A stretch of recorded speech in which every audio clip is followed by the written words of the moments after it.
you, Pastor John Angeles. Pwede na po kayo na? Una-una po, aking po taus-pusong pinapasalamatan ang pagkakataon na ako po ay maging bisita po ninyo na tagapagsalita sa inyo pong unang anibersaryo ng inyo pong iglesia. So po pwede po bang palakpakan natin ang Panginoon sa unang po. Of course, Pastor John Angeles, kasama ng iyong asawa, ng iyong may bahay, at sa mga elder ng iglesia po na ito, thank you so much po for this wonderful time and wonderful privilege na ako po ay maging guest speaker po ninyo.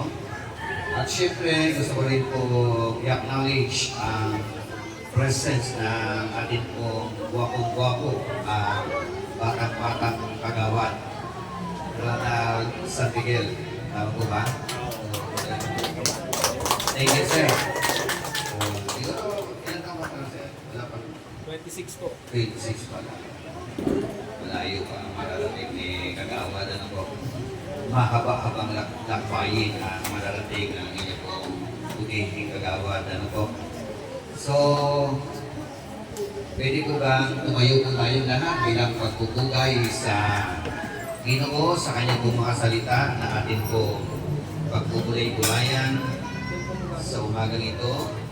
Ayon po sa inyo pong teksto na inyo pong ibinigay sa akin, ito po ay nakatala sa Aklat ng Mateo, Kapitulo 13, talatang 30. So, yung pong Mateo, Kapitulo 13, talatang 30, nakapanood po siya sa isang konteksto. At ang konteksto po, yun po yung aking pong babasahin, yung kabuuan ng konteksto. Ito po ay akin pong mababasa from Matthew or Mateo, Kapitulo 13, talatang 24 hanggang talatang 3. Ito po ang mga nakasulat. Nagsalaysay uli si Jesus sa kanila ng isa pang talinghaga. Sinabi niya, ang kaharian ng langit ay katulad ng isang taong naghasik ng mabuting binhi sa kanyang bukid. Isang gabi, habang natutulog ang mga tao, dumating ang kanyang kaaway. Naghasik ng mapanirang damo sa triguhan at saka umalis. Nang tumubo at magbunga ang trigo, lumitaw din ang mapanirang damo. Kaya't pumunta ang mga utusan sa may-ari ng bukid at nagtanong, hindi po ba mabuting binhi lamang ang inihasik ninyo sa inyong bukid? Bakit po may damo ngayon? Sumagot ang may-ari, isang kaaway ang may kagagawa nito. Tinanong siya ng mga utusan, bunutin po ba natin ang mga damo? Wag! Baka mabunot pati ang mga trigo.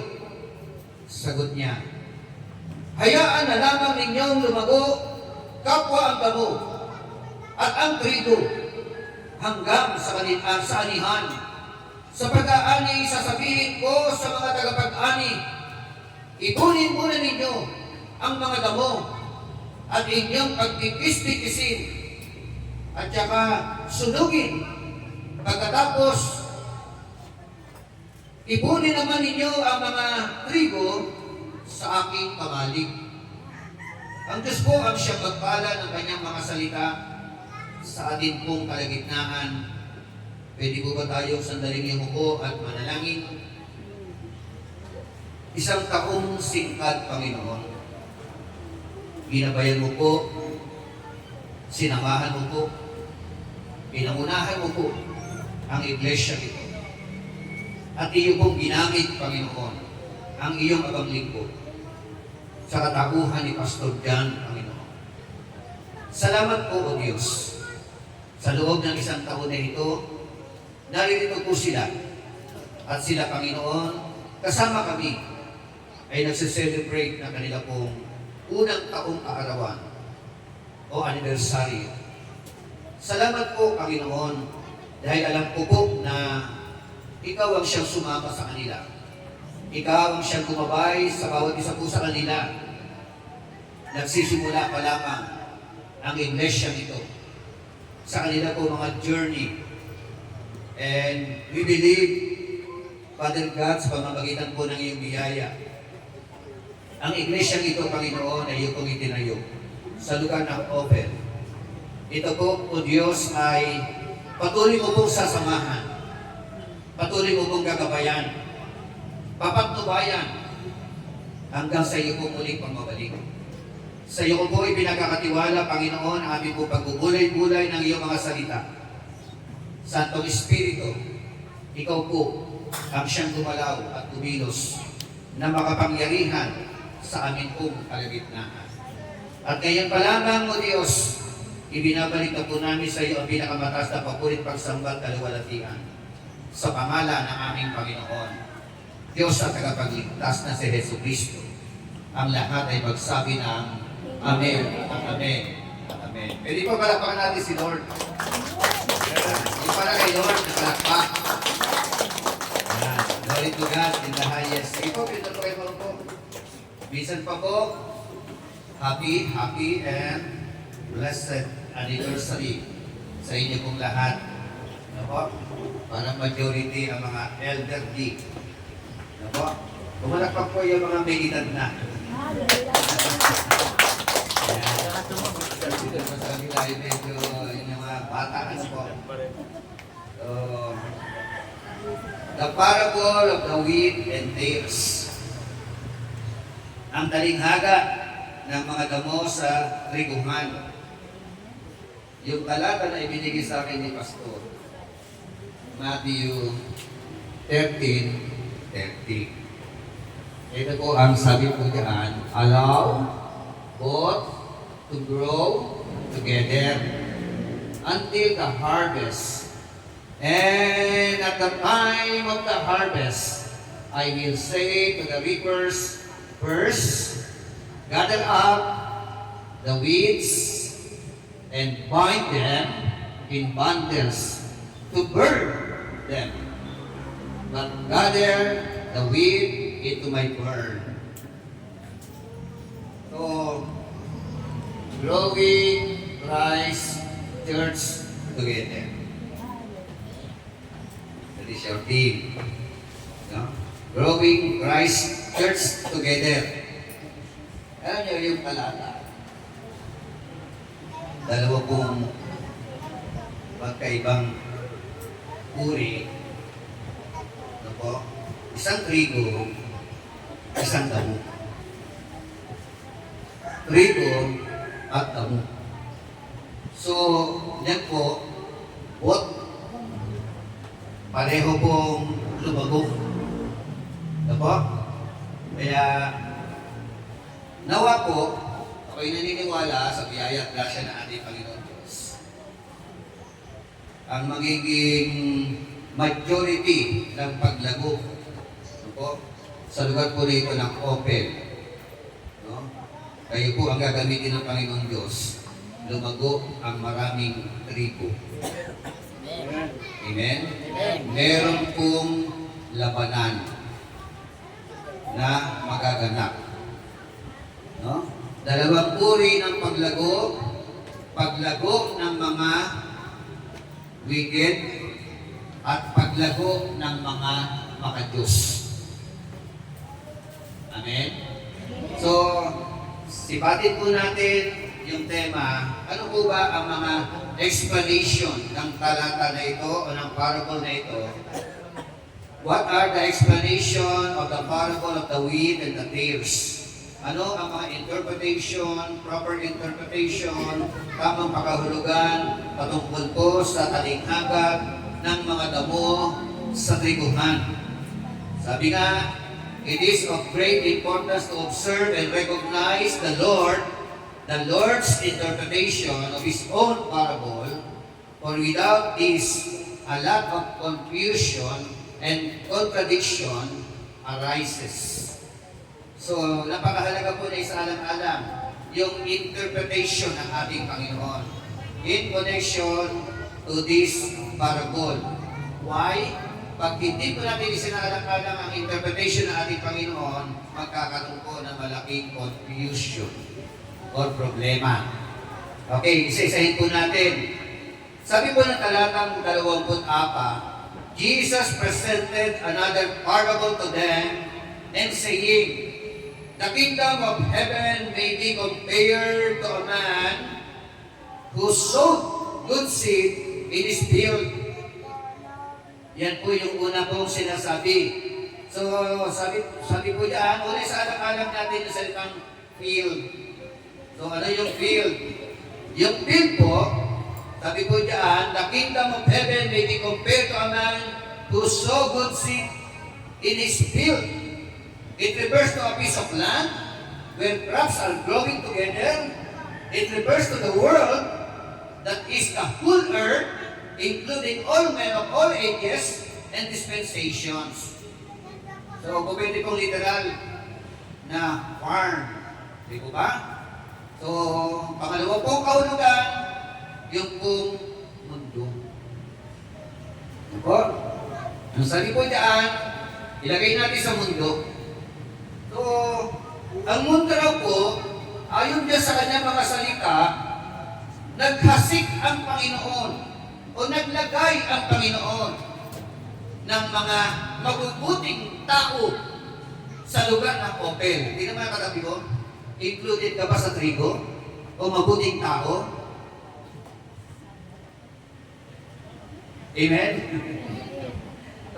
So, yan daw po, naghasik ang Diyos ng mabuting tao. So, pagkatapos po na maghasik ang Panginoon, sabi po ng talatang 25, but while his men were sleeping, his enemy came and sowed tares among the wheat and went away. Okay.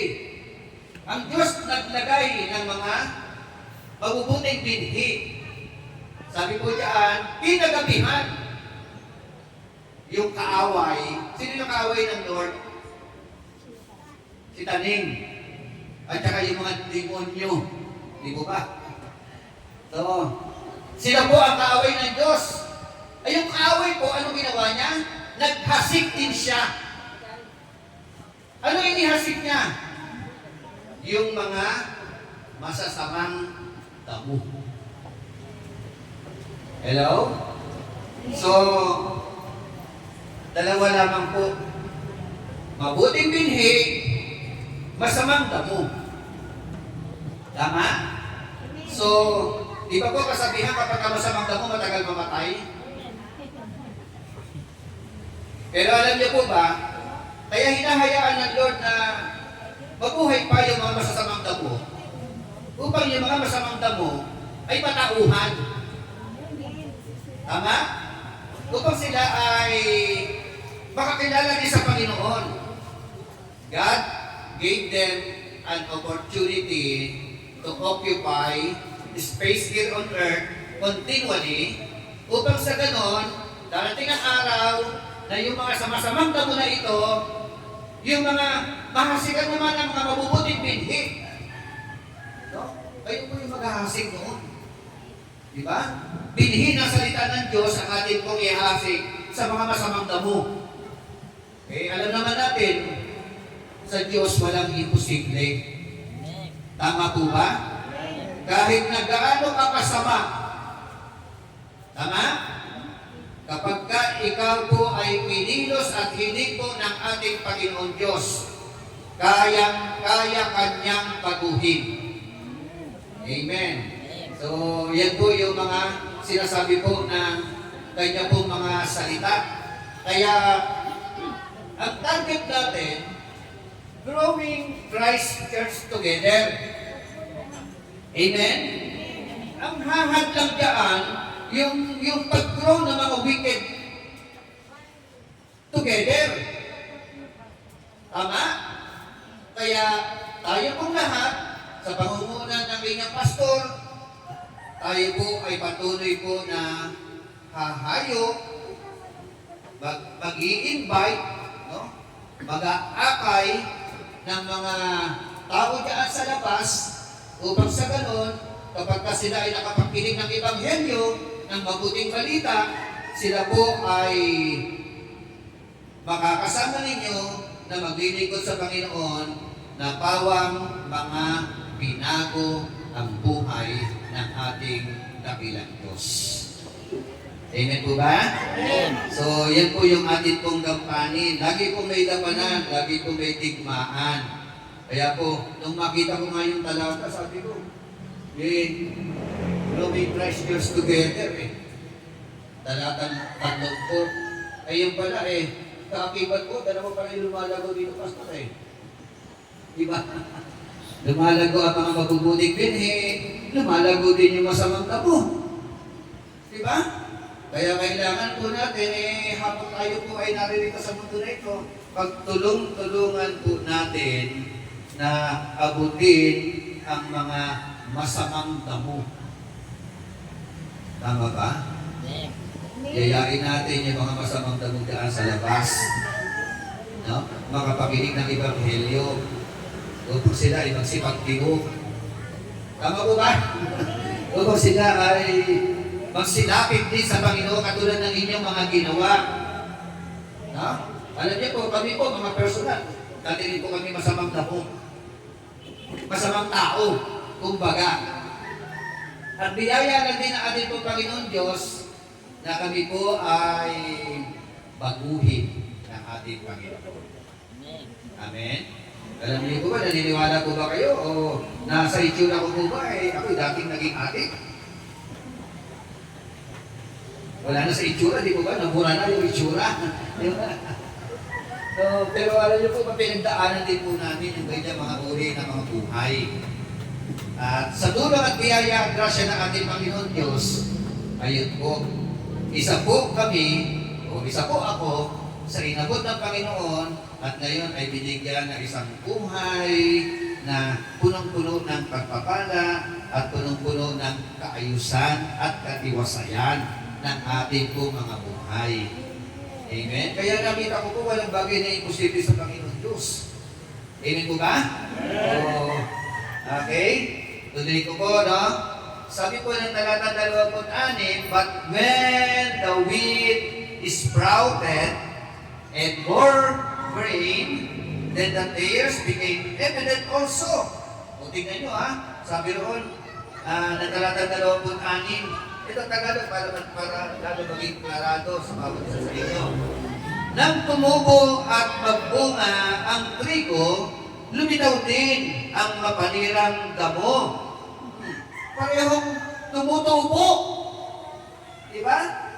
So, kaya nga, napakalaki ng task natin ng gampanin natin Lumitaw din at tumubo din po yung mga masamang damo.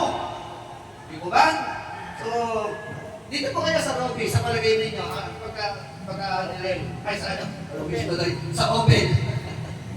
Pagka in-evaluate natin ang mga tao, sino mas marami? Masamang damo o mabuting damo?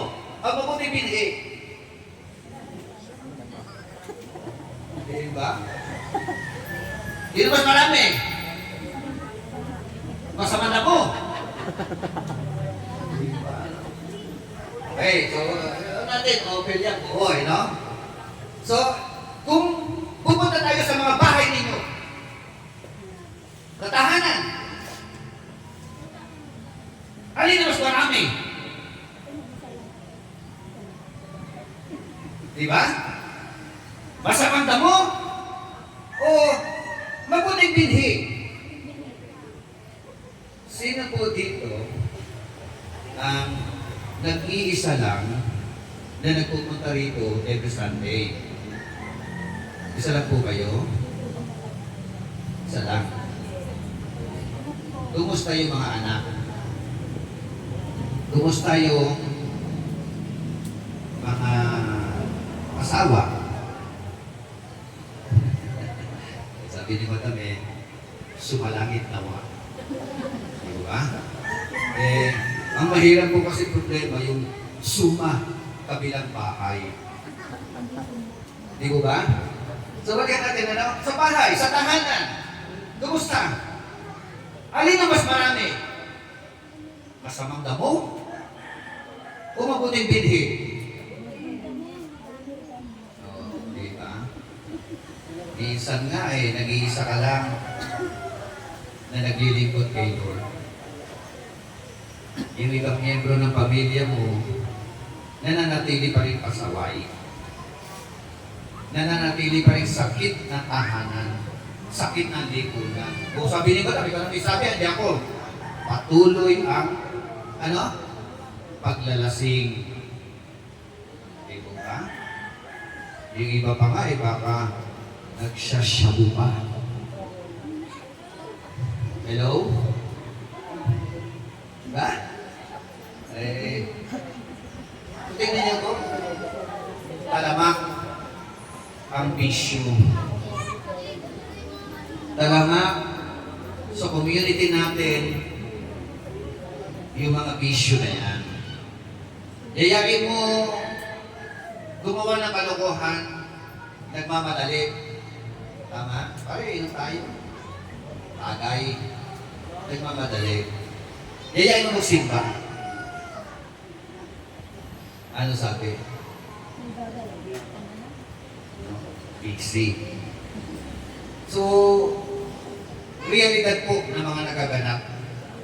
No? Kaya ang hamon po sa atin, dahil nga parehong lumalago, parehong tumutubo, parehong lumalago, kailangan mag-effort po tayo. Huwag niyo pong papabayaan na ang inyong mga mahal sa buhay ay hindi niyo makasama na naglilingkod sa Panginoon. Tama? Pati mga anak ninyo, asawa ninyo, apo ninyo, lahi ninyo, marapat lamang po na makasama po natin silang lahat na maglingkod sa Panginoon. Upang sa ganon, pagdating ng takdang panahon, kunin man tayo ni Lord, tayo po ay nakakatiyak na meron po tayong buhay na walang hanggan. Amen. Magpupalakpak po sa Panginoon. Yan po yung mga katiyakan ng buhay na walang hanggan. Sure kayo may buhay na walang hanggan kayo?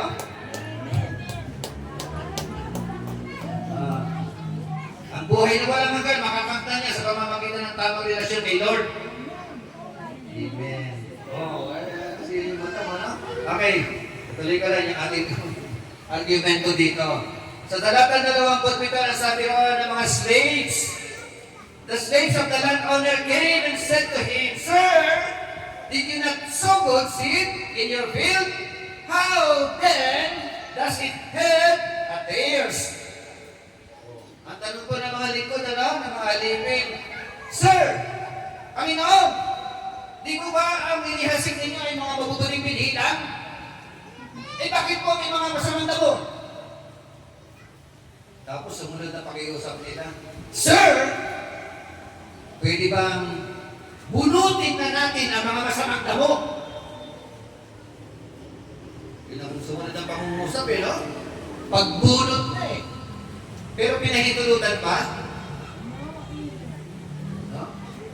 Sabi ng may-ari, hindi pwede. No? Hindi pwedeng bunutin ang masamang damo. Di bang hahatulan agad ang mga masamang damo? Hayaan mo na kapwa na tumubog, kapwa na lumaki. Na po? At sa pagdating ng takdang pag-aani, yun, meron pong takdang pag-aani. Kaya kita niyo po, lahat ng mga tao sa ating paligid, ang Diyos po, nagbibigay ng pagkakataon sa kanilang lahat. Amen? Ang Diyos po ay nagbibigay ng pagkakataon sa mga kapitbahay ninyo. upang sila po makakilala rin sa Panginoon Diyos. Kaya hindi dapat po baliwalain ang mga oportunidad ng panawagan ng ating Panginoon. Okay? So, sa talatang 28, ang sabi po diyan, and he said to them, an enemy has done this. The slave said to him, do you want us then to go and gather them up? Yun po yung tanong ng kanyang mga alipin. Ang sagot niya po, talatang 20, but he said, no, for a while. You are gathering up the tares. If you may uproot them, the wheat also. What happened to the wheat? Pagka in-uproot daw po yung mga masamang damo, maaapektuhan yung mabuting binhi o yung trigo. Kaya hindi po inaalaw. Ako, take note ha. Ayon po niya sa interpretation ng mga talata, yung field ang mundo. Yung mundo. Yung may-ari, ang ating Panginoon Kristo. Siya ang naghasik ng mabuting binhi. Si Satanas naman po ang naghahasik ng mga masamang binhi. Kapwa tumutubo, kapwa lumalago, ang sabi ng mga alipin, pwede bang bunutin na natin yung mga masamang damo. Ang sabi po ng Panginoon, huwag muna. Allow them, hayaan muna natin sila, kapwa lumago, kapwa tumubo. At ang sabi po ng talatang 30, punta na po tayo sa pinakatema ninyo. Ang sabi diyan, allow both to grow together until the harvest.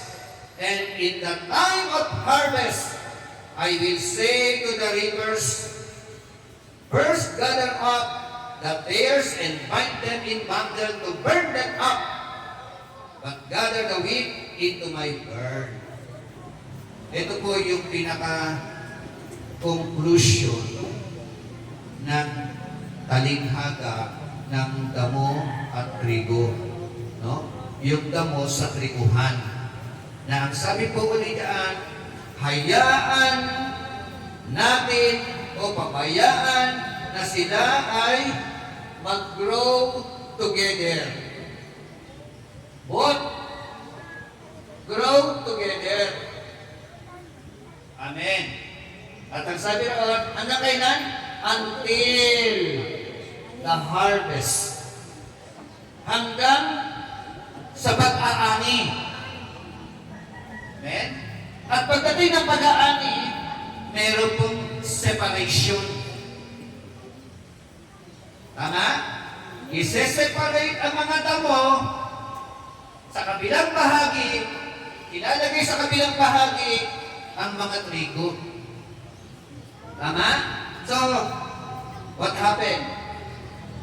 Ang sabi po diyan, first, gather up the weeds and bind them in bundles to burn them. Para sunugin. Amen? So, yun pala ang pinakalundo niyaan. At pagkatapos po, yun po mga trigo, ang sabi on, but yung trigo, gather the wheat into my barn. Amen? Sino po yung mga trigo na kumakatawan? Yun po mga mabubuting binhi na katulad mo. Amen? Kumakatawan yan sa'yo, sa akin, sa bawat isa po sa atin, na mga nagsubok ng atin po mga buhay sa harapan ng atin pong Panginoon. Ibig sabihin, dadalhin ka sa kamalig. Sino pinakahandang madala sa kamalig? Kamalig. So, ibig sabihin po niya, sige, ito po yung pinaka-interpretation. Ang sabi po sa talatang 36 hanggang talatang 43, pagkatapos iniwan ni Jesus ang mga tao at pumasok siya sa bahay, lumapit ang kanyang mga alagad at sinabi sa kanya, ipaliwanag po ninyo sa amin ang talinhaga tungkol sa mapanirang damong tumubog sa bukid. Sumagot si Jesus, ang naghasik ng mabubuting binhi ay ang anak ng tao. Sino yon? Ang ating Panginoong Jesucristo. Amen po ba? Naghahasik ng mabuting binhi. At ngayon, ikaw po na mga nahasikan, naging mabuting binhi, ikaw din po ay meron pong karapatan na maghasik ng binhi ng salita ng Diyos doon sa mga masasamang damo. Sino ba nakahanda maghasik ng mabuting binhi sa mga masasamang damo? Amen. Okay. Natupad malo, ang bukid ay ang daigdig. Ang mabuting binhi ay ang mga damong kabilang sa kaharian, at ang mapanirang damo naman ay ang mga kabilang sa masama. O, yung mabuting binhi daw ay kabilang sa kaharian. Amen? So, sabihin mo, dahil mabuti ka, kabilang ka sa pinaghaharian ng ating Panginoon Diyos. Amen. Tabigin mo po yung katabi mo, sabihin mo sa Kanya, ikaw, tanungin mo na lang siya, ikaw ba? Sabi mo sa Kanya, ikaw ba ay pinaghaharian ng dakilang Diyos? Tapos sabihin mo sa Kanya, congratulations. Amen. Okay. So, ito, tatupod siya. Ang kaaway na nagasik ng damo ay walang iba kundi ang dyablo. Ang panahon ng pag-aani ay ang katapusan ng daigdig, at ang mga tagapag-ani naman ay ang mga anghel. Kita niyo po, kailan daw ang panahon ng pag-aani? Katapusan ng daigdig. Ano po? Ano pa? Katapusan ng ating buhay. Tama? Pag namatay ang tao na walang Kristo, wala pong rest in peace. Hello. Wala. Tingnan nga, pakinggan niya pa. Pag ang tao ay namatay na walang Kristo sa kanilang mga puso, hindi po ang lalagyan ng rest in peace. Di ba? Kasi ang rest in peace, nagpahinga ng may kapayapaan. Tama? Rest in peace. Eh, paano kung nung nabubuhay siya bilang makasalanan? Meron bang rest in peace doon? Mapupunta na yung impyerno eh. Yung tao na mamamatay na walang Kristo. Kaya wala pong peace. Kundi kahindik-hindik. No? Napagdurusa. Saan? O sa impyerno. Yun po. Kaya hanggat buhay ang mga mahal natin sa buhay, samantalahin po ninyo na sila po ay makakilala sa Panginoon. Tayo naman po, di ba? Pare-pareho naman tayo, mga senior na tayo eh. Di ba? Nasa lundo na tayo ng buhay eh. Anything can happen. Tama po ba? Oo. O yung mga kasama kong hepe rin po ako ng environment sa barangay. Barangay 176B. So, pamamatay lang po ng isa yung hepe ng Barangay 176A, hepe Tantilista. Yung kilala ni Karawat yun. Ano po? So, yun po ang buhay. Okay na po. Hepe Tantilista. So, ganyan na po ang buhay. Ngayon, ganyan tayo. Humihinga tayo, naglalakad tayo. Busy po tayo. Bukas makalawa, magre-report na po tayo sa Panginoon.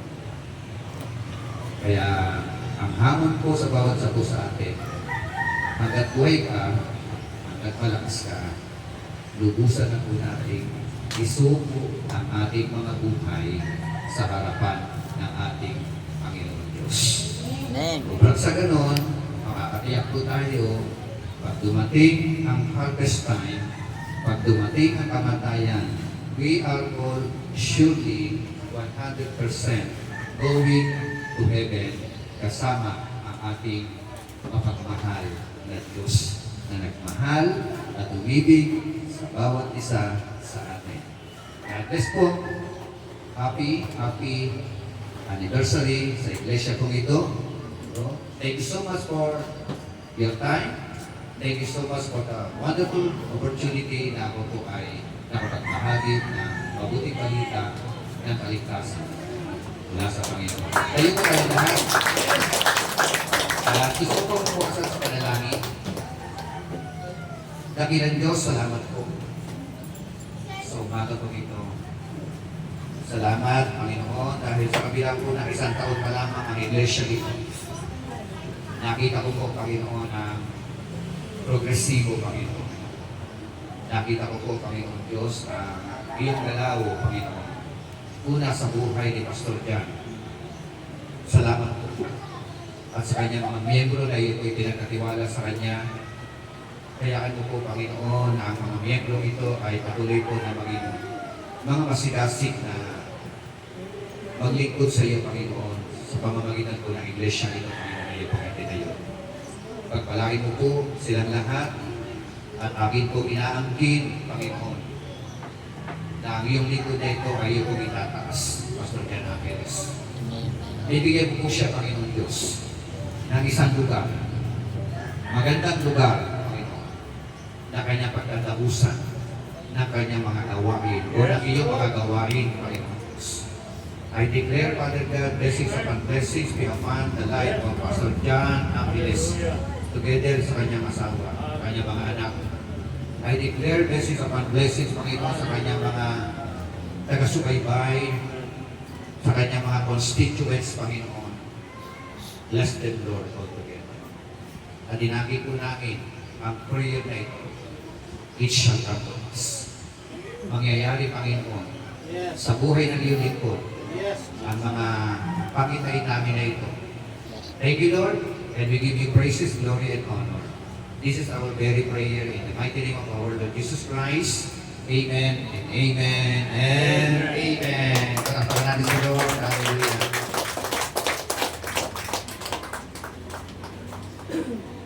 Maraming salamat.